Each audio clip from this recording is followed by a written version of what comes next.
Hey, you guys. It's Jennifer, and I'm back for another episode of my podcast, Potty Mouth. Glad to see you here. I've got some fun details about my 50th birthday this year. I celebrated in a way that I had been wanting to celebrate. I went to New York City for my 50th. That was classy, right? Exactly. There were rooftop bars, there were city lights, there was Broadway plays. We saw Hamilton. It was beautiful. I loved it. Never saw a play before. And then there was the subway trauma. Of course, we are on the subway on the Manhattan line, and the door opens. We're all sitting there, and a man wheels in his wheelchair, no big deal, right? And his friend falling in behind him. That's the best way, like a top heavy toddler, just swaying back and forth. He's about to go over. He may be drunk, he may be high. I suspect he was both. And the train car, I'm not, experienced on subway, but the people around us are just kind of like, here we go again. There's a lady and her child, and she's, child's not really paying no mind. She's probably 8 or 9 years old. So I do kind of feel bad for her for the scene that developed. But he was like toppling around. The door's about to close on him. His friend yells at him, "Get out of the door," and he's wallering all around this train car side to side. The door closes. We're going to take off, and people are just trying to ignore him. Not me. No, I'm watching. Like, damn, this is like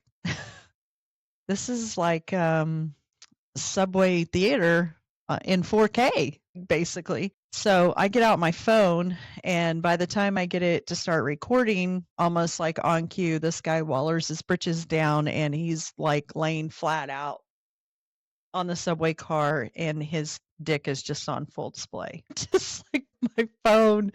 And, I feel bad for the guy. I really do. I mean, I get it. Like, addictions are bad. Trust me, I get it. But I just look at my daughter and my daughter-in-law, and they are like literally they're not recording anything. And I'm just like, yeah, we're taking a video of this back. I didn't get any like Statue of Liberty keychain or anything. So the only thing I had to bring back was some subway theater. And we're riding along. I don't know how many more stops we have before we have to get off of the subway. And I'm just sitting there like thinking to myself, wow, for my 50th birthday, this is what I get, like a stripper, like some people get a spa day or they get a new tattoo or something like that. But I get this drunk homeless guy on the subway with his dick hanging out. And I'm like, okay, touche to the universe. I see you. I hear you. This Manhattan line is taking us around town, and I'm not really paying attention to where we're supposed to stop and get off of which stop is ours. I'm trusting my daughter-in-law and my daughter, who did a great job getting us around the city. We literally did not see anything more interesting than this interaction. And it wasn't so much that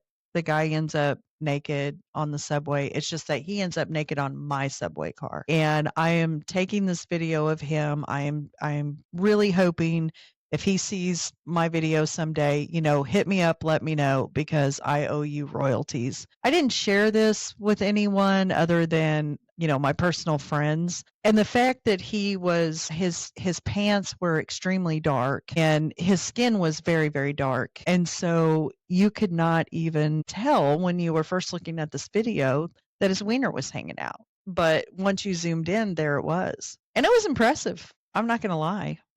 You would think that a guy like this would have like heart failure and all kinds of disease, or not disease, but like heart disease and things. And his wiener would be suffering for the age that he was at, because that typically happens as men get older. They retract. Their wieners aren't on their glorious self, but his was. And I showed it to all my friends. It was fun, like zooming in on the picture, because I was a ways from him. I'm not ashamed of taking this video. I mean, I am not ashamed.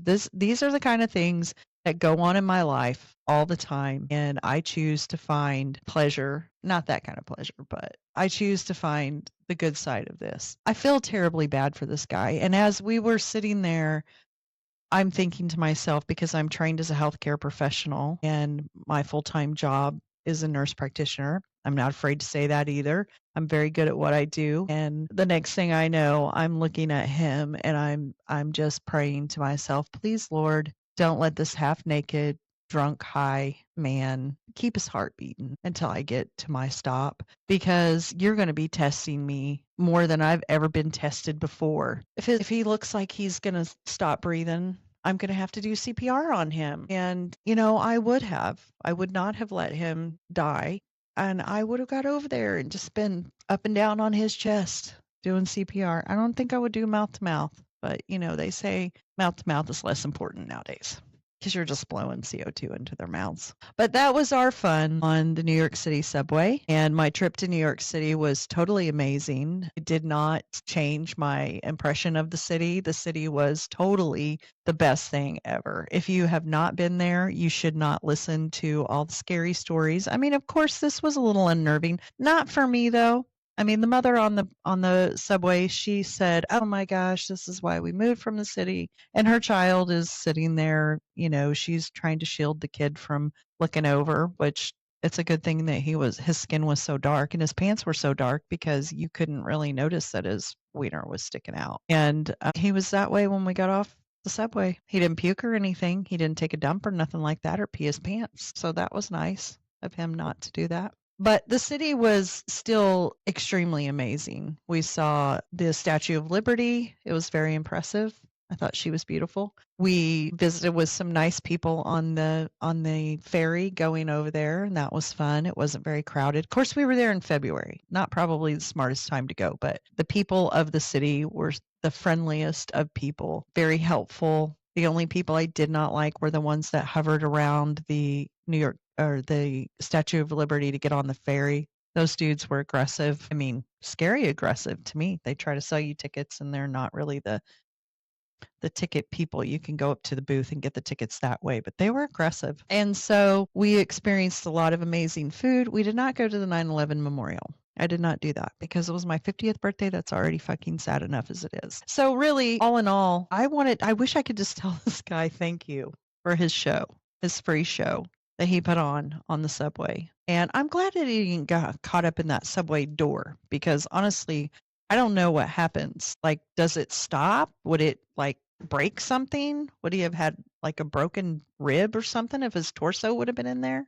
The subway was a little bit scary, but we've been to Italy before and we rode the trains there, and this wasn't any worse than anything like that where you don't even speak the language. But I tend to be a warrior, kind of brave, and I'm probably in a lot of scary situations before I ever realize that I am. I try to pay attention, but I don't know. There were people around. Everything was nice. And one thing I do have to say, this was really awkward. I have a very unusual friend. I've known her my whole life, basically.